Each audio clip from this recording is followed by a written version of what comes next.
भद्रं कर्णेभिः शृणुयाम देवा भद्रं पश्येमाक्षभिर्यजत्रा स्थिरैरङ्गैस्तुष्टवांसस्तनूभिः व्यशेम देवहितं यदायुः स्वस्ति न इंद्रो वृद्धश्रवा स्वस्ति न पूषा विश्ववेदा स्वस्ति नस्तार्क्ष्यो वरिष्ठनेमि स्वस्ति नो बृहस्पतिर्दधातु।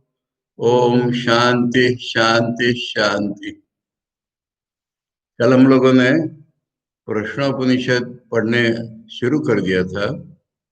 अनुबंध चतुष्टय देखे संक्षेप में। हमें पूर्णत्व पाना है, यही हमारा प्रयोजन है। और हम कौन है? जो ये समझ चुके हैं दिल में कि अपने में बदलाव ला करके ही हमें पूर्णत्व प्राप्त होगा। अपने शारीरिक आदतों में, मानसिक आदतों में, यानी हमारे थिंकिंग, फीलिंग, विल, इन सब में परिवर्तन ला करके अंत में हमको अपने बोध में परिवर्तन लाना होगा कि हम इस दुनिया में विषयों के बीच में पड़े हुए एक विषयी जीव है। ये हमारा बोध आज का गलत है। और ऋषियों का जो बोध है कि एक ही चैतन्य, एक ही परमात्मा, एक ही सच्चिदानंद विदाउट ए सेकंड, अद्वितीय, एकमेव अद्वितीय, यही इस जीवन का, इस दुनिया का सत्य है। और वही हम सब में मय करता है। वही अपने को विषय विषय विभाग में मानव विभाजित कर लेता है। और ये माया की दुनिया हमको सताने लगती है, मोहित करने लगती है। इसलिए ये जो हमारा गलत बोध है, इसको ऋषियों के बोध में परिणत करना, इसके लिए हम योग्य गुरु के पास आए हैं। इस उपनिषद में, सारे उपनिषदों में योग्य गुरु होते हैं। इस उपनिषद में गुरु पिप्पलाद मुनि है। और उपनिषद का अर्थ ही होता है बोध का वो बदलाव, वो ज्ञान कि जिसके पास जाने से, भक्तिपूर्वक, प्यार से, निश्चय से, निष्ठा से जिसका अनुशीलन करने से हमारा अज्ञान यानी गलत ज्ञान कट जाएगा, हमें ब्रह्म, अपना स्वरूप प्राप्त हो जाएगा और हमारे सारे बंधन शिथिल होंगे यानी निकल जाएंगे। अज्ञान जनित हमारे वासनाओं के बंधन, अपूर्णता का बंधन, ये सब छूट जाएगा हमसे। और इसके लिए इसकी जो विषय वस्तु है कि हमारा जो चैतन्य है और ब्रह्म चैतन्य, ये अलग अलग नहीं है। इसको रियलाइज करना इनका विषय होता है सारे उपनिषदों का। अलग अलग मनों को ये ज्ञान दिया जाता है, इसलिए अलग अलग उपनिषद होते हैं। और यहाँ पर जो है उनके नाम किसी कारणवश रख लिए जाते हैं। और ये, इसका नाम प्रश्न उपनिषद है। ये अथर्ववेद के ब्राह्मण भाग में से है। और इसमें मुख्यतः ये है कि शिष्य के प्रश्नों का महत्व इसमें है। 6 शिष्य हैं, तपस्या करने वाले, श्रद्धा युक्त, ब्रह्मचर्य वाले, जंगल में रहने वाले मान लीजिए। आपस में चर्चा करके भी इनके मन में जो जहाँ जहाँ अटक गए वो नहीं हल होता है, तभी पिप्पलाद मुनि के पास जाते हैं और उनसे कहते हैं हमारे प्रश्न हैं। पिप्पलाद मुनि कहते हैं 1 साल मेरे पास रहो। तुम लोग श्रद्धा, ब्रह्मचर्य, तपस्या करके रहते हो मुझे मालूम है, किंतु यही सब चीज लेके मेरे पास रहो और 1 साल के बाद मुझसे प्रश्न पूछना और मैं जवाब दूंगा उनका। तो इसलिए इसका नाम प्रश्नोपनिषद हो गया कि 6 लोगों के प्रश्न, उनके उत्तर। और ये शिष्य के मन के जो प्रश्न होते हैं वो महत्वपूर्ण होते हैं। ये किसी ब्लैंक मन के प्रश्न नहीं होते, फिलोसोफर के प्रश्न नहीं होते, कुतूहल के प्रश्न नहीं होते, जी जान के प्रश्न होते हैं। ये कैसे मैं इससे बाहर निकलूं, यही प्रश्न होते हैं। कैसे मैं उस भगवान को पाऊं, यही प्रश्न होते हैं। अपने अपने मन की अवस्था से निकले हुए ये प्रश्न होते हैं। इसलिए ये प्रश्न उपनिषद इसका नाम है। और जैसा कि हमने देखा कि अथर्ववेद के ब्राह्मण भाग की है, और अथर्ववेद के मंत्र भाग की जो उपनिषद है मुंडक, वो हम लोगों ने अभी अभी पढ़ के समाप्त की। इसलिए ये उसका सीक्वेल जिसे हम कहते हैं, उसी के कुछ मुद्दे विस्तार रूप में इसमें चर्चित है, ऐसा आचार्य ने शुरू में कह दिया है। और उस गलती को अब हम नहीं दोहराएंगे। कल हम लोगों ने सविस्तर चर्चा कर ली थी उसकी, कि एक तथाकथित परंपरा जो गलत से बन गई है, इसमें प्रश्न के बाद मुंडक है, पर वो मूर्खतापूर्ण है। केवल उस श्लोक में 10 नाम गिनाए हैं, जो कि क्रम नहीं गिनाया है, ये याद रख के। क्योंकि हम लोगों ने मुंडक पढ़ ली है, जिन्होंने नहीं पढ़ी है और जो पहली बार प्रश्नोपनिषद में आए हैं, उनसे मेरी अर्जी है कि मुंडक पढ़ ले, या मेरे प्रवचन सुनना है तो यूट्यूब पे सुन ले, उसके बाद ही इसको सुनने की कोशिश करें। नहीं तो भ्रम होने की संभावना है। मैं जहां तक कोशिश करूंगा एलिमेंट्री रूप से समझाने की, फिर भी। इसके बाद हमने देखा कि इसमें शुरू में प्रार्थना आती है, और प्रार्थना में निश्चय के सारे अंग है कि हमारी सारी वृत्तियां एक लक्ष्य हो जाती है, एक दिशा हो जाती है। परंतु उसमें निश्चय में एक मैं का निश्चय होता है, वो नहीं रहता। हृदय का भाव आ जाता है, नम्रता आ जाती है, और तब हम गुरु से विद्या पाते हैं। इसलिए प्रार्थना होती है। फिर ये प्रार्थना के शब्दों में हम लोगों ने कल देखे, ओम ये सगुण निर्गुण परमात्मा का अविशिष्ट निकटस्थ नाम हो गया, निकटतम। और हमें जीवन में इसकी आवश्यकता है। आज हम जिस अवस्था से, उससे दुनिया में इतना कोलाहल मचा हुआ है, दुनिया में इतने तरह के गंदे अच्छे, तथाकथित अच्छे, दुनिया की दृष्टि से अच्छे, ऐसे शब्द भरे हुए हैं, और उसमें हम रहते हैं।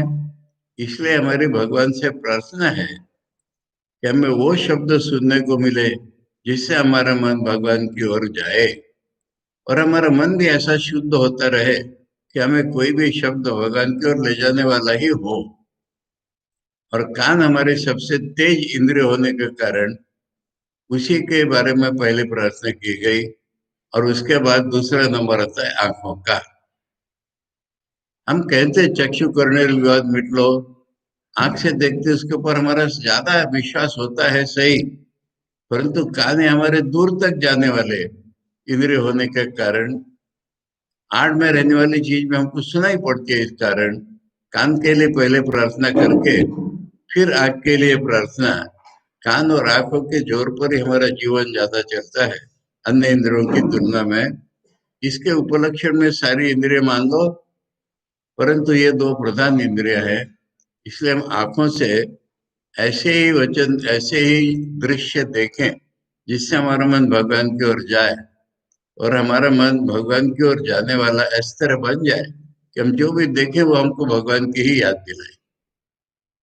अब इसका सबसे समुज्जल उदाहरण तो हमने भगवान श्री रामकृष्ण में देखा है, और कहीं दुनिया में देखा ही नहीं है, कि वो गिरीश चंद्र आकर के, जिसे भद्दे शब्द हम कहते हैं, गंदे शब्द कहते हैं, ऐसे शब्दों का उच्चारण करते थे, और श्री रामकृष्ण उनको सुनकर के समाधि में चले जाते थे। क्योंकि उनके लिए आनंद तो केवल ब्रह्मानंद ही होता है। बाकी दुनिया में जितने आनंद है वो उसी का विकृत कण मात्र होता है। इसलिए उनको सही आनंद की ही याद आती थी। इसलिए यह ज्वलंत उदाहरण है सुनने देखने का, ऐसा हमारा बने। और प्रार्थना पहले हमने देवताओं से की, ये परब्रह्म के अलग अलग फंक्शनल रूप, इस रूप में हमने देवताओं को जाना, उनसे प्रार्थना की। अंततोगत्वा ये परमात्मा से ही प्रार्थना हुई कि हमें शुभ सुनने को मिले। और यज्ञ की प्रथा अधिक होने के कारण यज्ञ देवताओं से हमने प्रार्थना की, वो भी परब्रह्म के ही प्रकाशित स्वरूप है। जैसा कि गीता में भगवान ने कहा है कि अधियज्ञ तो मैं ही होता हूँ। तो ये देवताओं से हमारी प्रार्थना हुई कि हम अच्छा देखें, और यहाँ पर अपने बारे में भी हमने कह दिया, यजत रहा, यानी हम स्वार्थ अहंकार इनका त्याग करने वाले आदमी हैं, और इस कारण हमारे अंग, फंक्शनल अंग और पार्ट्स पार्ट्स के रूप में अंग और कार्य करने वाले अंग, तनु और अंग, ये दोनों स्थिर हो जाएं, स्टेडी हो जाएं, और इनके द्वारा हम परमात्मा की स्तुति करने वाले बन जाए, और हमारा जो जीवन है वो हम आनंद पूर्वक अर्थात पॉजिटिवली जिसे कहते हो जिए। पॉजिटिव मतलब दूसरा कुछ नहीं होता है, भगवान के प्राप्ति के प्रयोजन के लिए हम जिए, वही हमारा जीवन का उद्देश्य, हमारे हर कामों का उद्देश्य बने, इस पॉजिटिव रीति से हम जिए, और भगवान ने जितनी आयु ठीक होगी की होगी उतना हम जिए, पर पॉजिटिव नहीं जिए, या हम अपने लिए जो न जिए भगवान के लिए ही जिए, ऐसी है प्रार्थना पहली। और दूसरी प्रार्थना है अधिक प्रैक्टिकल रूप में, कि हमारा जो कर्म है, हम जब कर्म करते हैं तो कर्म करने वाले इंद्र होते हैं समष्टि में, उन्हीं का प्रकाश हम में होता है, इसलिए हम कर्म करते हैं। परंतु इंद्र हम पर कृपा करे, यानी हमें ये ज्ञान हो जाए, हमें ये बोध हो जाए कि कर्म हम नहीं कर रहे हैं, इंद्र कर रहे हैं, झूठे रूप में नहीं। वो श्री रामकृष्ण के ब्राह्मण की गोहत्या का पाप वाला कहानी नहीं, कि सब पौधे मैंने लगाए, बगीचा मैंने लगाया, खाली गाय को इंद्र ने मारा, ये तो ढोंग हो जाता है। परंतु मैंने बगीचा नहीं लगाया, इंद्र इंद्र ने लगाया, इंद्र की स्तुति, ये इंद्र की हम पर सबसे बड़ी कृपा होगी अगर हमारा ये ज्ञान हो कि हमारे कर्म सारे इंद्र के किए हुए हैं। उसके बाद प्रार्थना आती है पूषा से। पूषा माने पोषण करने वाला, प्रत्येक रूप में सूर्य, वस्तुतः हिरण्यगर्भ हम जिसे कहते हैं, यानी साधारण आदमी को समझने के लिए हम कहेंगे समष्टि का जो मैं है वो मैं, समष्टि भूत जो मैं है, खाली कर्म करने वाला नहीं, समष्टि का अनुभव करने वाला जो मैं है, सारी संपत्ति उसी की है, सारा ज्ञान उसी का है, और उसकी कृपा हम पर रहे, यानी कर्ता मैं अगर इंद्र का हो गया तो मेरा जो अनुभव करने वाला मैं है, ये मैं नहीं अनुभव कर रहा हूँ, ये भगवान का अनुभव करने वाला मैं ही मेरे भीतर से अनुभव करने वाला है, इसका मुझे बोध हो जाए, ये है पूषा से प्रार्थना। इंद्र तो वृद्ध श्रवा पुरानी कीर्ति वाले हुए, और पूषा सारी संपत्ति है, सारे ज्ञान वाले हुए। उसके बाद मेरे जीवन में जो अशुभ कुछ शक्तियां होती है, उनको काटने के लिए भगवान का और एक रूप जो है गरुड़ पक्षी के रूप में, तार्क्ष्य बने गरुड़ पक्षी, उससे मेरी प्रार्थना है। गरुड़ पक्षी कैसे हैं कि जो मेरे जीवन के अरिष्टों को, नेमी चक्र का आधा भाग वैसे ऐसे नष्ट करने वाले हैं, वो मेरे ऊपर कृपा करे, अर्थात मेरी अशुभ वृत्तियां सिर न उठा पाए। उसके बाद अशुभ वृत्तियां कटेगी तो ज्ञान है, किंतु ये सिर न उठा पाए जब मैं साधना कर रहा हूँ, और एक आदर्श व्यक्ति सब समय मेरे पास रहे, मेरे सामने रहे, इसलिए बृहस्पति जो देवताओं के गुरु आदर्श व्यक्ति थे, उनकी मेरे ऊपर अगर कृपा रही तो मैं उनको याद करता रहूंगा, या मेरे सामने कोई ना कोई आदर्श व्यक्ति हमें मिल जाएगा। अब मैं एक आदर्श व्यक्ति का एक नमूना पेश करता हूँ आपके सामने। स्वामी शारदानंद जी कह रहे हैं कि श्री रामकृष्ण देव के पास आने वाले लोग कई प्रकार के थे, उनकी सिद्धियां हैं, हमें भी कुछ अच्छा फायदा हो जाएगा, ऐसे आने वाले लोग थे। उनकी मानसिक शक्तियां हैं, हमें देवी देवताओं के अनुभव उनके पास आने से हो जाएंगे, ऐसे थे लोग। सबसे उच्च प्रकार का स्वार्थ साधन समझे, स्वार्थ कह रहे हैं उसको, उच्च प्रकार का स्वार्थ कह रहे हैं कि उनके पास जाने से हमारी निर्विकल्प समाधि हो जाएगी, ऐसे भी लोग थे। और ये सब होता भी था, पर हमें इसका विचार नहीं करना है, साधना समझी कहते हैं। हम तो केवल इसलिए गए, हम हम लोग स्वामी विवेकानंद प्रभु का हमरा, स्वामी विवेकानंद के दल वाले हम लोग उनके पास किस लिए गए? हमने अपने जीवन में कुछ आदर्श पोसे थे, हमने अपने मन में, हृदय में कुछ आदर्श पोसे थे कि हमारा त्याग 100% हो, हमारा विश्व प्रेम, निस्वार्थ विश्व प्रेम 100% हो, भगवान के प्रति हमारा प्यार पूरा हो, हमें जीवन में पूर्णत्व के प्यास लगे। ये हमने कुछ आदर्श पोसे थे कल्पना में। और जब श्री राम कृष्ण के पास गए तो देखा हमारी कल्पनाएं तो बहुत नीचे रह गई। अगर हमने 100% आदर्श की कल्पना की होगी और श्री राम कृष्ण के पास जाए तो 250% हो जाएगा। हमारी कल्पना से अतीत श्री राम कृष्ण में हमने वो आदर्श देखे। अब मत पूछो शारदा जी कह रहे कि हम क्यों श्री राम कृष्ण के पास गए, ऐसा जवाब है उनका। तो इसलिए अब हमारी आंखें झुलस गई है, चकाचौंध हो गई, हमको दूसरा कुछ नहीं दिख रहा उनके आदर्श के सिवा। ये सर्वजन समझी का वर्णन है, और वो कह रहे स्वामी विवेकानंद के दल के हम लोग सबके लिए वर्णन है। तो इस तरह से एक आदर्श पुरुष का पास में होना इतना आध्यात्मिक जीवन में अत्यावश्यक हो जाता है, इसके बिना हमारी सारी कल्पनाएं रह जाती है। कल्पना से ये दुनिया नहीं चलने वाली, तर्क बुद्धि से दुनिया नहीं चलने वाली, आदर्श पुरुष के सानिध्य में ये दुनिया चलती है। मैंने एक बार अपने गुरुजी से पूछा, हृदय राम को उदाहरण चल रहा था ठाकुर के भांजे, तो उनका जब तक स्पिरिचुअल रिसेप्टिविटी न हो, आध्यात्मिक ग्रहणशीलता न हो, तब तक किसी महापुरुष के पास रहना भी बेकार है ना। उनका तुम कह रहे हो, पर महापुरुष के पास रहे बिना आध्यात्मिक ग्रहणशीलता कैसे आएगी ये तो बता। इसलिए ये हमेशा एक फ्रिक्शन, एक संघर्ष मेरा और उनका, इसी से ठीक ठीक स्पृहा जगती है।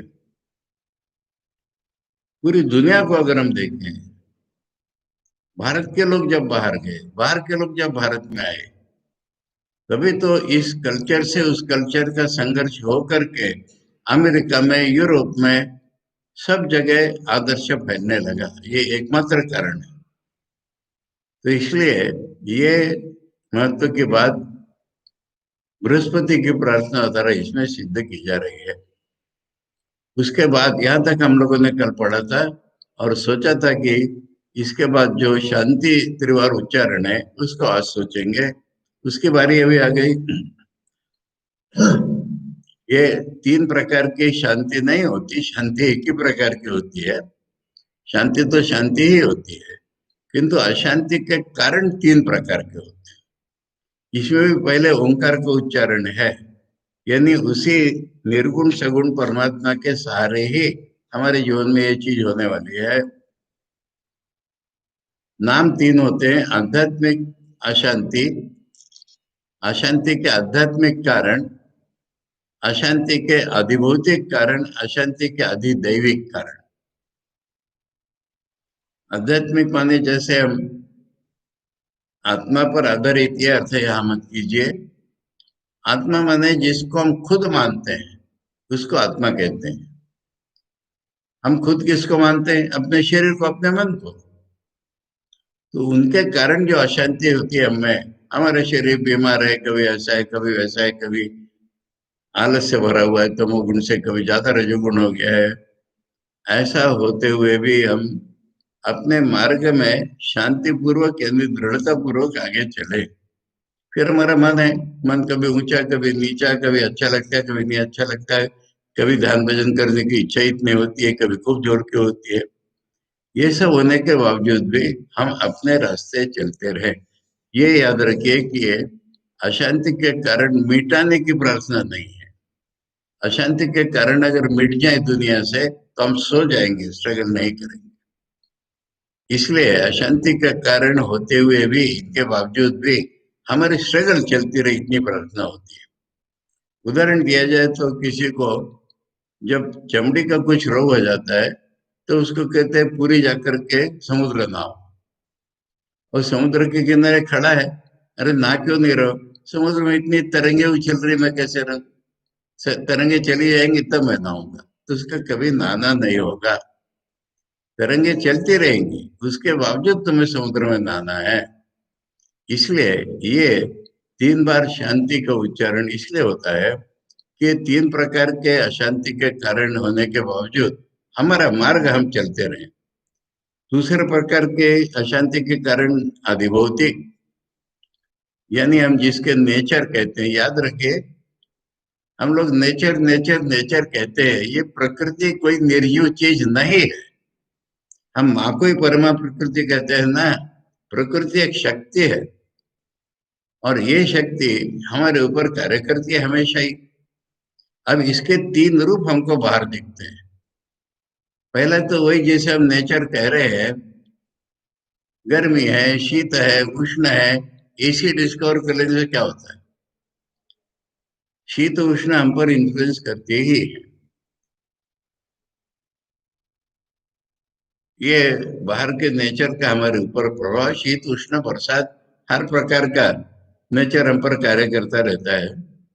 और इसमें रहने वाले प्राणी, अब ये जो हंसी आ रही है मुझे, सांप का डर, बंदर का डर। अरे सांप और बंदर के बिना दुनिया होगी क्या? हमारे लिए क्या दुनिया के सारे सांप नष्ट हो जाए, सारे बंदर नष्ट हो जाए? नहीं होगा। वो लोग अपने एक दुनिया में रहते हैं, हम लोग अपनी दुनिया में रहते हैं। जब ये 2 प्रकार की दुनिया का क्लैश होता है तब हमें तकलीफ होती है। सांप कोई आके हमको झपट्टा नहीं मारता है, गलती से हमारा पैर सांप पर पड़ गया, ऐसा कुछ हो गया तब वो हमको काटता है। तो इसलिए ये जो है भूत सृष्टि जिसको हम कहते हैं, ये अपने रास्ते पर चलने वाली है। हम अपने रास्ते पर चले, कुत्ता के काट लिया, अरे काट लिया तो इंजेक्शन दो, क्यों काटा? तो ये भूत प्रकृति और हमारा जीवन, ये हमेशा आपस में टकराता ही रहता है और अशांति का कारण बनता ही रहता है। तो भी भला आजकल हम लोग शहर में रहते हैं, पहले तो लोग जंगल में ही रहते थे, वहां शेर से ही हर रोज उनका पाला था। इसके बावजूद भी हमारे साधना ठीक चलती रहे। और फिर तीसरा रूप जो बाहर की प्रकृति का है, वो है मनुष्य प्राणी। और इसमें हमारी परेशानियां इतनी ज्यादा, देखो मनोविज्ञान में एक डिसीज है, अंग्रेजी में कहते हैं परसिक्यूशन मैनिया, यानी सारे लोग मेरे ही पीछे पड़े। ऐसी बीमारी होती है, मुझे याद है महाराष्ट्र में किस स्थान पर गया था, स्थान याद नहीं है, पॉलिटेक्निक ने ऐसा कुछ था, उसके प्रिंसिपल को ये मैनिया था। हम लोग अपनी गति से चल रहे हैं, हम अपने वहां पर वो भी अपनी गति से चल रहे हैं। कभी आप रिक्शा में बैठिए, पुराने मैंने साइकिल रिक्शा में या ऑटो रिक्शा में, उससे कभी बात कीजिए तो मालूम हो उसकी दुनिया अपनी अलग है, हमारी अपनी दुनिया है, अब वो टकरा गई ना। इसलिए ये संघर्ष होने ही वाले हैं। और ऐसे संघर्षों के बावजूद हम अपने रास्ते पर चलते रहें। अरे कितने प्रकार के संघर्ष हम अपने मन में ही खड़े कर लेते हैं। हमारा कौटुंबिक जीवन, हमारा आश्रमीय जीवन, हमारा सोशल लाइफ, इतने प्रकार के हम अपने आपस में खड़े कर लेते हैं, छोटे छोटे मनोमालिन्य। अब ये क्या है, हम अपने रास्ते पर चलते रहें, लोग कुछ भी कहें। ठाकुर ने स्वामी जी को सिखाया था कि हाथी चले बाजार में, कुत्ता भौंके हजार। तो कैसे देखोगे, स्वामी जी ने कुत्ता समझूंगा, ठाकुर ने कहा ऐसे नहीं, सब में भगवान का वास है, ये भी याद रखना है, परंतु उनके बहावे में ना आकर के, उनसे इन्फ्लुएंस ना होकर के हमें अपना रास्ता चलना है बस। इसका सामर्थ्य हमें मिले, इसलिए ये तीन प्रकार की भूत प्रकृति से होने वाली अशांति के लिए ये प्रार्थना की जाती है कि हमें हमें अपने पथ से न बिगाड़े। और तीसरा तो ये क्या होने वाला है कल हमको पता नहीं। वे किसने देखा था? कोरोना आ गया, ये कब क्या हो जाएगा? सुपर नेचुरल कॉजेज हम कहते हैं, यानी हमारी समझ शक्ति के बाहर के कॉजेज वो भी होंगे, उसमें भी हमारी साधना ठीक चलती रहे। इसलिए इन सब के बावजूद हमारी साधना ठीक चलती रहे, इसलिए ये प्रार्थना, इसलिए ये 3 बार शांति का उच्चारण। अब इसके बाद हम शंकराचार्य का जो संबंध भाष्य कहलाता है, यानी आने वाली विषय वस्तु के साथ हमारा मन का संबंध जोड़ना, इसके लिए जो भाष्य है उनका उपोद्घात भूमिका सही नाम उसका संबंध भाष्य। आचार्य कह रहे हैं मंत्रोक्तस्य अर्थस्य विस्तरानुवादी इदम ब्राह्मणम आरभ्यते। ये इसको प्रश्नोपनिषद नाम भी नहीं दे रहे हैं। मंत्रोक्तस्य अर्थस्य माने मुंडक उपनिषद मंत्र भाग में है, उसमें जो अर्थ बताया गया है उसका जो आशय है विस्तार अनुवादी, उसी के कुछ मध्यों का विस्तार से अनुवाद करने वाले, अनुवाद माने अनुभव लेकर के भाषा में व्यक्त करना, इसका नाम है अनुवाद।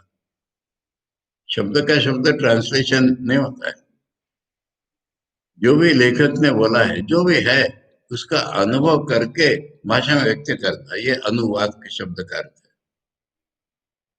तो उसी अर्थ का विस्तार से अनुवाद करने वाली ये उपनिषद है ब्राह्मणम। ये ब्राह्मण वाक्य है, बस इतना ही आचार्य कह रहे कि ये ब्राह्मण है, मंत्र में बताए हुए अर्थ का अनुभव करके विस्तार से कुछ बताने वाले ये ब्राह्मण भाग है। अब इसमें हम देखते हैं प्रश्न है, हमने कल डिस्कस किया था, आज भी किया। ऋषि प्रश्न प्रतिवचन आख्यायिका तू, ऋषि प्रश्न माने पांचों छह साधक है ना, इसलिए वो भी ऋषि हैं। और पिपलत के पास गए वो महर्षि हैं, तो उनसे प्रश्न पूछना, उनसे जवाब पाना, ऐसी जो स्टोरी इसमें आख्यायिका तो, परंतु वो जो है वो विद्या की स्तुति के लिए है। स्तुति का अर्थ एफिकेसी होती है, स्तुति का अर्थ महत्व होता है हमारे जीवन में। कैसी स्तुति अगले वाक्य में बताएंगे, यहाँ कह दिया स्तुति के लिए है। एवं संवत्सर ब्रह्मचर्य संवासादि युक्त ही तपोयुक्त ही ग्राह्य। ये कहानी ऐसी है कि ये 6 लोग श्रद्धा ब्रह्मचर्य तपस्या लेकर के जंगल में रहने वाले हैं, और ये जब पिपलत के पास आते हैं, हमें प्रश्न पूछना है, तो कहते हैं यही सब लेकर के साल भर मेरे पास रहो तब प्रश्न पूछना। तो ये संवत्सर जो शब्द है, संवत्सर ब्रह्मचर्य संवासादि युक्त, संवास माने गुरु के पास रहना, ब्रह्मचर्य लेकर के, आदि माने श्रद्धा ब्रह्मचर्य तपस्या लेकर के गुरु के पास रहना, ये इसका महत्वपूर्ण भाग है। आदि युक्त ही तपो युक्त ही, और तपस्या पहले भी उनकी थी, तपस्या में जीवन था, अभी भी तपस्या में जीवन रहेगा। ऐसे लोगों ने ग्रहण किए, याद रखना, ये विद्या, ये विद्या की स्तुति है। इस विद्या को पाने के लिए ब्रह्मचर्य श्रद्धा तपस्या ले करके पहले भी लिए, और गुरु के पास भी साल भर रहे हैं, ऐसे लोगों ने इसको पाया है। युक्तेर ग्राह्य, और बोला किसने? पिपलादिवत सर्वज्ञ कल्पई आचार्य वक्तव्याच। पिपलाद जैसे मानो सर्वज्ञ, ऐसे आचार्य ने, ऐसे आचार्य ही कहते हैं, कह सकते हैं इस विद्या को। यहाँ पर एक अपना अनुभव बता दूं, बहुत मजेदार, बहुत इंपॉर्टेंट, याद रखिए। जब मैंने ऋषिकेश में प्रश्नोपनिषद का पाठ करना था, शुरू करने के पहले ही मैंने ये पढ़ा तो मुझे खटका लगा कि पिप्पलाद तो एविडेंटली सर्वज्ञ है। उनको आचार्य सर्वज्ञ कल्प क्यों कह रहे, सर्वज्ञ जैसे क्यों कह रहे, सर्वज्ञ को भी नहीं कह रहे डायरेक्टली। उन दिनों में मेरा माँ से, माने श्री शारदा देवी से संयोग नहीं बन पाया था। हमारे श्रोताओं में एक सन्यासिनी थी, उसका माँ से संबंध बन गया था। इसलिए मैंने उससे कहा कि तुम माँ से पूछना तो ध्यान में कि आचार्य को, पिपला देव जैसे आचार्य को सर्वज्ञ कल्पक क्यों कहा है शंकराचार्य ने। उसने माँ से पूछा तो माँ ने जो जवाब दिया ना, वो हमारे इतने कल्याणकारक है, इसलिए मैं बता रहा हूँ। माँ ने कहा देखो, एक व्यक्ति के मुंह से आ रहा है ना, इसलिए हम उसको सर्वज्ञ कल्प ही कहेंगे। सर्वज्ञ होने दो, पर हम उसको सर्वज्ञ कल्प ही कहेंगे, एक व्यक्ति के मुंह से आ रहा है। और तब माँ ने उदाहरण के रूप में कहा कि भगवत गीता पढ़ी है तुमने? धृतराष्ट्र उवाच, संजय उवाच, अर्जुन उवाच, कहीं भी श्री कृष्ण उवाच है क्या, बताओ मुझे। कहीं भी अगर श्री कृष्ण उवाच होता तो हम उनको भी सर्वज्ञ कल्प कहते।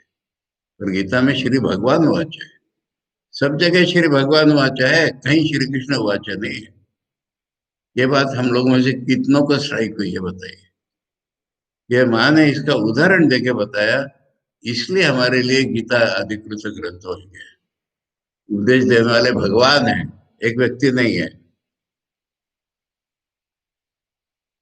इसलिए यहाँ पर जब पिप्पलाद नाम ले लिया है, एक व्यक्ति के रूप में है, तो हम उनको सर्वज्ञ कल्प ही कहेंगे, ये मान दिया हुआ जब। इसलिए ये पिप्पलाद जैसे, पिप्पलादि, पिप्पलादादिवत, पिप्पलाद जैसे और भी गुरु होते हैं हमारे लिए, उनके जैसे, वत माने उनके जैसे, सर्वज्ञ कल्प ही।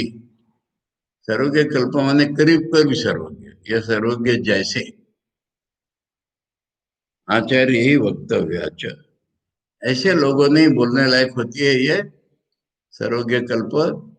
और ऐसे उत्कृष्ट ग्राहकों ने ही ग्रहण करने लायक होती है ये। मुंडक उपनिषद में बोला है कि जो मुंडन कराते हैं अथर्ववेद का, वो जो प्रसिद्ध अचीर्ण व्रत ऐसा कराते हैं। यहाँ पर कहा है कि श्रद्धा, ब्रह्मचर्य, तपस्या लेकर के पहले भी जो रहे और गुरु के पास साल भर रहे, उन्हें ने ही ये ग्रहण करने लायक होती है। और पिप्पलाद जैसे, पिप्पलाद आदि जैसे सर्वज्ञ कल्प आचार्यों के द्वारा ही बोली जाने की होती है। कठोपनिषद में अनन्य प्रोक्ते गति रत्र नास्ती है, उसी का ये रूप है। नशा ये न कहना चाहिए थी, अंग्रेजी में कहते हैं Tom Dick and Harry. Hindi में इस तरह के क्या शब्द हैं कृष्ण महाराज? कॉमन मैन को रिप्रेजेंट करने वाले हिंदी में क्या शब्द है? बंगाली में लोग कहते हैं पहला पंचा। मेरे गुरु जी की तो लंबी लिस्ट थी, नौशे शंकरा पहला पंचा मान के ख्याता पड़ता। अंग्रेजी में कहते हैं टॉम डिक एंड हैरी। अरे कह रहे, हम हिंदी में कहेंगे अरे कह रहे, रास्ते के लोगों द्वारा कहलाने लायक नहीं है। जिस किसी के द्वारा ये विद्या नहीं बोली जाती, इति विद्याम स्तौति, ये विद्या की स्तुति हुई, ऐसी विद्या है ये। फिर और भी एक चीज बताई गई स्टोरी के द्वारा, ब्रह्मचर्यादि साधन सूचना तत्कर्तव्य। ब्रह्मचर्य, श्रद्धा, तपस्या, इसकी आवश्यकता भी इसने बता दी। हमारे जीवन में ये कर्तव्य है, ये भी इसने बता दिया इस स्टोरी ने ही। चलिए पहला मंत्र पढ़ते हैं।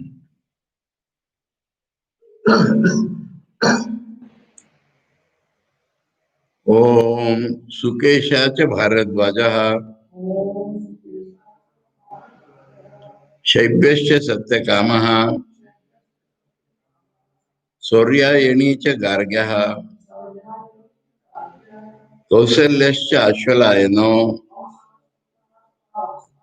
भार्गवो वैदर्भी कबंधी कात्यायनः तेह एते ब्रह्मपरा ब्रह्मनिष्ठाः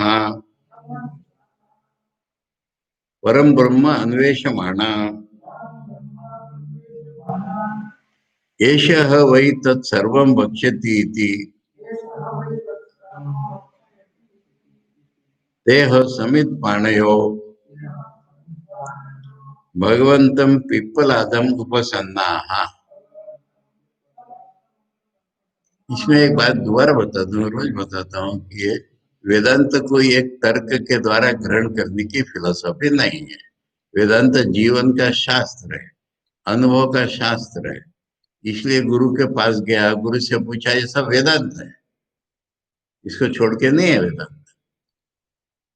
इसलिए ये आख्यायिका इस तरह से है। ये 6 नाम हमारे सामने आ रहे हैं। भारद्वाज मैंने भरद्वाज कुलोत्पन्न, भरद्वाज के बेटे नहीं, भरद्वाज कुलोत्पन्न। भरद्वाज एक सरनेम हो गया उस कुल के, सुकेशा नाम के। और शैब्य मैंने शिवी के बेटे, शिवी के बेटे सत्यकाम नाम है इनका। ये सत्यकाम जावल नहीं है, ये दूसरे सत्यकाम।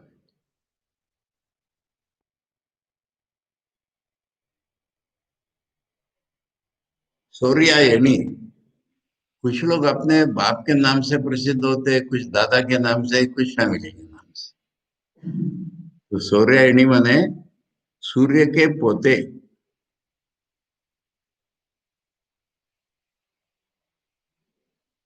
गार्ग्य गर्ग कुल में उत्पन्न, इनका नाम ही नहीं मिला। सूर्य के पोते गर्ग कुल में उत्पन्न।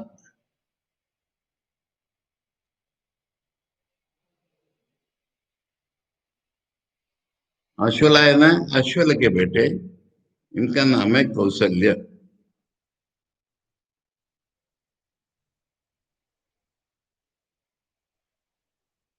विदर्भ देश के भार्गव, भार्गव माने भृगु कुलोत्पन्न।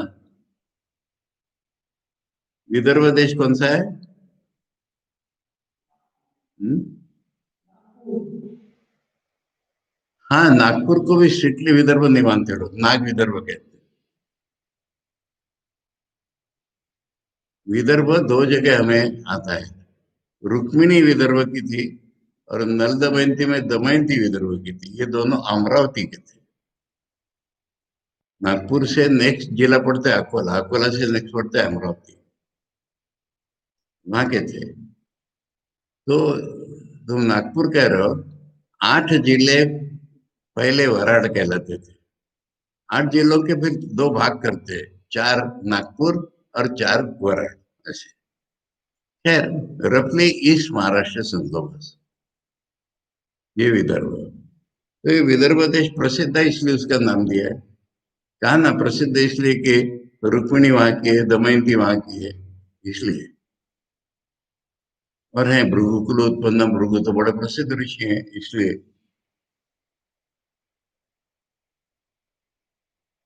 और एक रह गए, कबंदी कात्यायना। कात्यायन में ये सूर्यायण जैसा है। कत्ते के पोते के पुत्र कबंदी।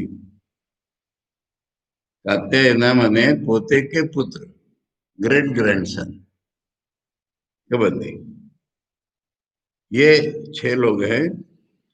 हम हमें प्रसिद्ध है कि ते, ये लोग ब्रह्मपरा, इनके जीवन में ब्रह्म परायण है। इनके जीवन में अब्सोल्यूट रियलिटी जो ब्रह्म कहलाती है, सर्वातीत सर्वव्यापी जो ब्रह्म कहलाती है, उसको छोड़ के इनके जीवन में कुछ नहीं, बस इनको वही चाहिए। ब्रह्म पर है, ब्रह्म जिनके लिए पर है। यानी सर्वश्रेष्ठ प्राप्तव्य है, ऐसे लोग हैं ये। ब्रह्म के उपासक है बोलो, ब्रह्म के ही उपासक है बोलो, ब्रह्मनिष्ठा, उसी में उनकी निष्ठा है, ब्रह्म में। इधर उधर उनका मन नहीं जाता, ब्रह्म की ओर ही जाता है, इसलिए ब्रह्मनिष्ठा है। परम ब्रह्म अन्वेषमाणा, इससे ऐसा प्रतीत होता है कि अगर हम पर अपर ब्रह्म का विभाग करते हैं तो अपर ब्रह्म शायद इनको प्राप्त हो गया था शायद, ये परम ब्रह्म को ही ढूंढ रहे थे। पहले परम परा बोला है, इसमें ब्रह्म सगुण निर्गुण भाग नहीं किए, ब्रह्मनिष्ठ बोला है, परंतु परम ब्रह्म अन्वेषमाना, परम ब्रह्म की खोज कर रहे थे। अब ये कहानी है, इसको कनेक्ट करके समझना पड़ता है। आपस में चर्चा की होगी, कुछ हल नहीं निकला होगा। उन दिनों में पीपल बड़े प्रसिद्ध थे, इसलिए एष वही तत्सर्वम भक्ष्यति इति, आपस में सोच के उन्होंने यही सोचा कि एष माने ये कौन, पीपल, ये हमको सब बता देंगे, इति, ऐसा सोच करके, ते ह प्रसिद्ध है कि ह तीन बार आ रहा है, प्रसिद्ध है कि वो हाथ में समिधा लेकर के शिष्यत्व का ग्रहण करके स्वीकार करके हाथ में समिधा लेकर के वो गुरु के पास गए। तो जीवन सारा यज्ञमय ही था ना, पूजा विद्या सब यज्ञ में ही था, तो यज्ञ के लिए लकड़ी ले जाना, ये ही शिष्यत्व ग्रहण करने का लक्षण था। आजकल मंत्र दीक्षा पाने के लोग अगरबत्ती करते, तो भगवंतम पिप्पलादम, यहाँ तो श्रुति में तो भगवान पिप्पलाद है। भगवान माने दो अर्थों में भगवान शब्द आता है, आचार्य शंकर ने बताया हमको। एक तो ईश्वर के लिए ही भगवान शब्द आता है, षडैश्वर्य संपन्न हम कहते हैं, और दूसरा सब ज्ञान जिसके पास है उसको भी भगवान कहते हैं। इसलिए भगवंतम पिप्पलादम उपसन्ना, उसके पास आए। आचार्य कह रहे सुकेशाच नामतः भरद्वाज से अपत्यम भारद्वाज, भारद्वाज ने भरद्वाज के पुत्र ही बोला है, वंशीय नहीं, भरद्वाज के पुत्र सुकेशा नाम के। शैब्यश्च शिवे अपत्यम शैब्य, सत्यकामो नाम था, शिवी के बेटे नाम से सत्यकाम। सौर्यायणी, सूर्य तस्य अपत्यम सौर्य, तस्य अपत्यम सौर्यायणी, सूर्य का बेटा जो है वो सौर्य कहलाएगा, उसका बेटा सौर्यायणी कहलाएगा। छांदसा, यानी सौर्यायणी जो दीर्घ है, ये वेदों के कारण है, नहीं तो संस्कृत में सौर्यायणी नीरस्व होता था, ये दीर्घ है, ये वेदों के कारण है।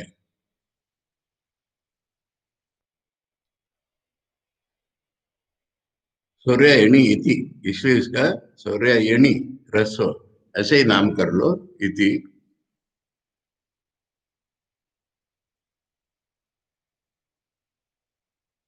गार्ग्यो गर्ग गोत्रोत्पन्न, पहले दादा का नाम बता दिया, फिर कहा कि गोत्र इसका गर्ग गोत्र।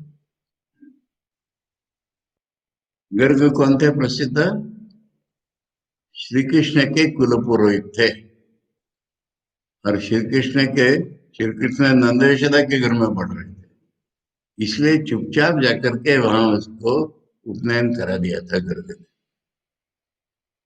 नामकरण भी करा दिया था गर्ग ने जाकर।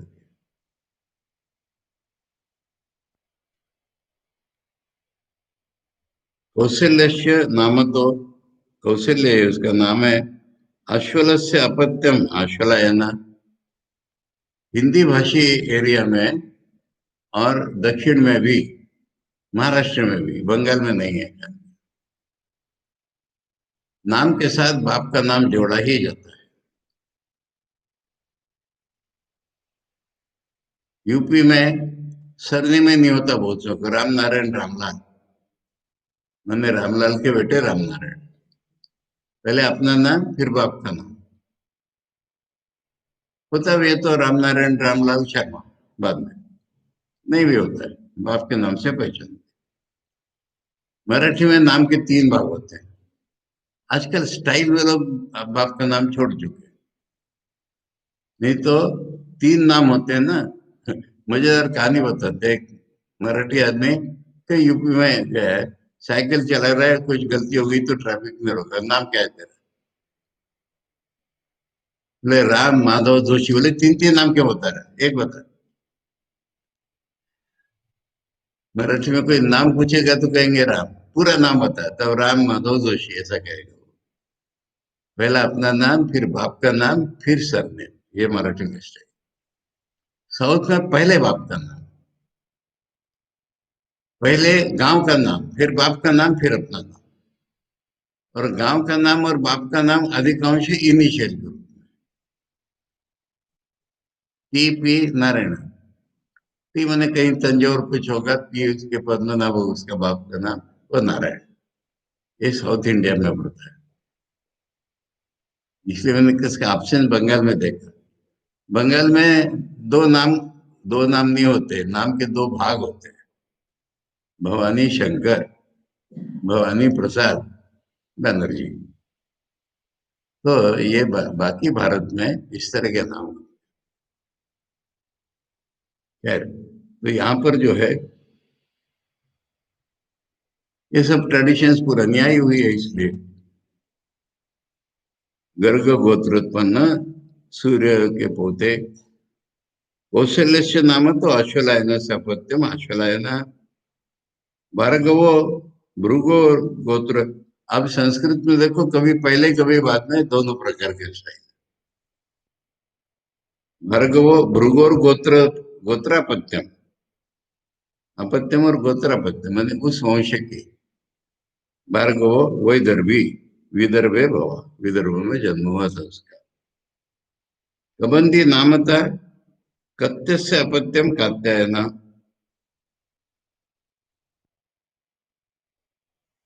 अब ये कात्यायन जो नाम है ना, विद्यमान प्रपितामहो यस्य सहा युव प्रत्यय।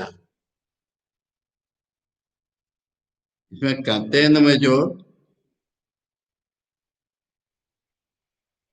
कात्य शब्द, कत्य से कात्य होता था, पर कात्यायन जो शब्द हो गया है, ये जो शब्द है आयन, ये ऐसा है कि जिसके ग्रेट ग्रैंडफादर जिंदे हैं उसके लिए ऐसा लगता है।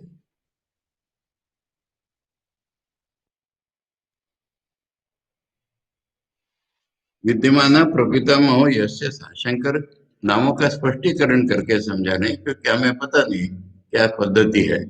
शंकर उसको पद्धति को समझा के बता रहे। ये छह लोग हो गए। तेह एते ब्रह्म पर। अब ब्रह्म परा को आचार्य कह रहे हैं, अपरम ब्रह्म परत्वेन गता। ब्रह्म दो नहीं होते, हाँ। ब्रह्म का हमारा अनुभव दो प्रकार का होता है। ये शंकर की भाषा में हमें मतिभेद नहीं होना चाहिए। शंकर हमेशा अपर ब्रह्म पर ब्रह्म ऐसा करते हैं। ब्रह्म दो नहीं होते कभी। ब्रह्म के दो अवस्था भेद भी नहीं होते, नहीं तो ब्रह्म ही नहीं रहेंगे वो। हमारा अनुभव ब्रह्म का दो प्रकार का होता है। जब हम इस दुनिया में भगवान को देखते हैं तो उसको हम अपर ब्रह्म कहते हैं, सगुण ब्रह्म कहते हैं। दुनिया के आधार रूप में ब्रह्म कहते हैं, दुनिया में व्याप्त भगवान कहते हैं। और जहाँ ब्रह्म को हम एकमेव द्वितीय रूप में अनुभव करते हैं, निर्गुण रूप में अनुभव करते हैं, दुनिया का अनुभव छोड़ करके, मैं का अनुभव छोड़ करके जब भगवान का अनुभव होता है, तब उनको पर ब्रह्म कहते हैं। इसलिए ये चीज याद रखने लायक है। ठाकुर जब कहते हैं ना, इसमें कहते हैं सोचते हैं ऐसे शब्द हैं ठाकुर के। जब ब्रह्म स्थिर होते हैं, ऐसा नहीं ठाकुर का। जब मैं ब्रह्म को स्थिर सोचता हूं तब उसको ब्रह्म कहता हूं। और जब मैं ब्रह्म को चलायमान सोचता हूं तब मैं उसको शक्ति कहता हूं। उदाहरण दिया है कि सांप कुंडली मार के सांप चल रहा है। सांप को उदाहरण दे के कुंडली और चलना है। पर ऐसा ब्रह्म स्थिर है और फिर चलने लगे, ऐसे नहीं होते।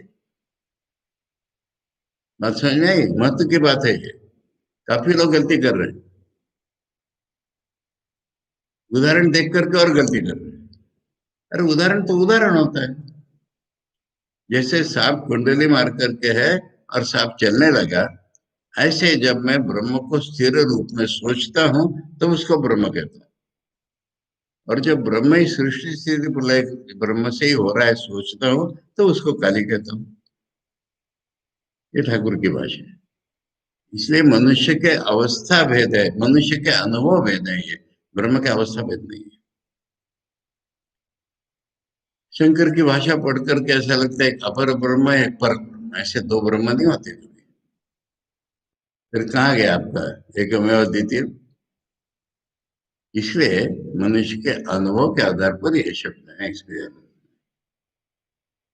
अब ये जो अपर ब्रह्म है, माने इस दुनिया में जो ब्रह्म का प्रेजेंस है, उसी को इन्होंने पर ब्रह्म मान लिया है। परत्व न गता, गता माने इसी को जीवन में इन्होंने अपना ध्येय बना लिया होगा।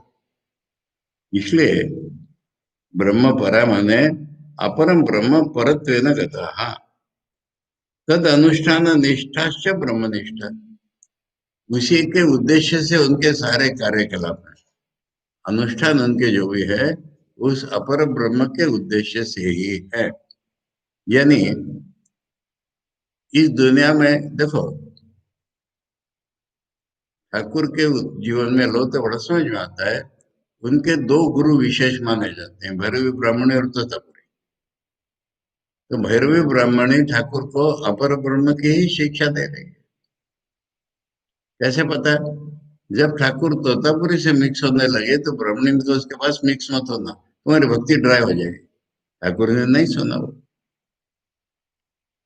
और दूसरे तोतापुरी, इनको निर्गुण ब्रह्म ही मालूम है, सगुण ब्रह्म मालूम है पर उधर ध्यान नहीं उनका। इसलिए ऐसे ये हमारे अनुभव में भेद हो जाते हैं। तो अपर ब्रह्म के सारे अनुष्ठान है इनके ब्राह्मणी के, इस तरह के ये है। इसलिए ब्रह्मनिष्ठा करी। आचार्य विभाग पूर्वक समझाते हैं हमको, इसलिए समझे उन्होंने परम ब्रह्म अन्वेषमाण। अब उनके मन में ये भूख भी लग गई कि देखो परे भी होते हैं ब्रह्म का स्वरूप, तो ब्रह्म का स्वरूप तो इसके परे होता है, ये भी उनमें आ गया है। इसलिए अन्वेषमाण किम तत्, अन्वेषमाण को आचार्य समझे किम तत्, ये क्या चीज है, इतना तक आ गया उनके मन में। यह नित्यम विज्ञेयमिति, नित्यम विज्ञेयम नहीं करो इसको, यम नित्यम विज्ञेयम इति, जो नित्य है। नित्य शब्द ठाकुर का है ना, मैं कभी नित्य में रहता हूँ कभी लीला में। तो जो नित्य है, ट्रांसेंडेंट है, सर्वातीत है, विज्ञ, और जिसका अनुभव करना होता है, विज्ञ। विज्ञान के ऊपर से कितना पकड़ा कर देते लोग, ठाकुर का विज्ञानवाद। अरे उपनिषद में तो शब्द भरा ही पड़ा है, समझे। उसका प्रत्यक्ष अनुभव कर लेना होता है। इति तत्प्राप्त्यर्थम, उसकी प्राप्ति के लिए यथा कामम यति क्षमा। यथा कामम माने हम यथेष्ट कहते हैं, यथेष्ट परिचय प्रयत्न करेंगे माने भरपूर। भरपूर को ही यथा काम शब्द है, इसमें इच्छा वासना का शब्द नहीं है, कामना का। यथा काम, यथा इष्ट कहते हैं ना, इष्ट भी तो इच्छा ही है। यथेष्ट कोशिश करेंगे यानी पर्याप्त कोशिश करेंगे, ये उनकी वृत्ति है। तो क्या है पर ब्रह्म जो नित्य है, जो जानने लायक है, उसके लिए हम भरपूर कोशिश करेंगे, इति, ये उनकी वृत्ति। ये ब्रह्म परा नहीं, परम ब्रह्म अन्वेषमाणा से आचार्य ने इतना अर्थ लगाया कि परम ब्रह्म को ढूंढ रहे माने कहीं जंगल में नहीं ढूंढ रहे, किम तत्, वो क्या है जो नित्य है, जो साक्षात्कार करने लायक होता है, उसकी प्राप्ति के लिए हम जितनी भी कोशिश जरूरत है उतनी करेंगे, ऐसे इनके मन में है। ये ब्रह्म अन्वेषमाणा का अर्थ हुआ। इति एवं तद अन्वेषणम कुर्वन्तः, इस प्रकार उसका अन्वेषण कर रहे, अन्वेषण इस प्रकार से कर रहे हैं। तद अधिगमाय, अब उसको उनको ज्ञान चाहिए, उसको उनको सिखाने वाला चाहिए। एष वही तत्सर्वम उच्यते इति, ये सारा हमको बता देंगे। ये वेदांत है भाई, इसके बिना वेदांत नहीं होता है। इति आचार्य उपजन्मु, इसलिए वो आचार्य के पास आ गए। कथम कैसे आए? तेह समित पाणया, समित भार गृहीत हस्ता संतो, समिधा का भार हाथ में लेकर के आए। भगवंतम पिप्पलादम आचार्यम उपसन्ना उपजन्मु, भगवंतम पिप्पलादम माने आचार्य के पास आए। आकर के उन्होंने कहा कि हमारे प्रश्न है, हम डिफिकल्टी में पड़े हुए हैं, आप समझाइए। तो आचार्य ने उनसे कहा, टाइम हो गया था, ठीक है, तो ये जवाब आचार्य का कल देखेंगे, है ना। आज पहला ही मंत्र हुआ, शांति पाठ हुआ, मंगलाचरण की रही से ही बातें हुई, शांति पाठ हुआ, आचार्य का संबंध भाष्य देख लिया, पहला मंत्र पढ़ करके उसका भी भाष्य देख लिया। विशेष जो शब्द थे, ब्रह्म परा ब्रह्मनिष्ठा पर ब्रह्म आदेशमाना, आचार्य ने समझा दिया। और ये पिपला ऋषि के पास आए हैं, अब पिपला उनसे क्या कहेंगे। ओम भद्रम कर्णेभिः शृणुयाम देवाः, भद्रम पश्येमाक्षभिर्यजत्राः, स्थिरैरङ्गैस्तुष्टवंशस्तनूभिः, व्यशेम देवहितं यदायुः। स्वस्ति न इंद्रो वृद्धश्रवा, स्वस्ति न पूषा विश्ववेदा, स्वस्ति नस्तार्क्ष्यो वरिष्ठनेमि, स्वस्ति नो बृहस्पतिर्ददातु। ओम शांति शांति शांति। हरि ओम तत्सत। श्री रामकृष्ण अर्पण।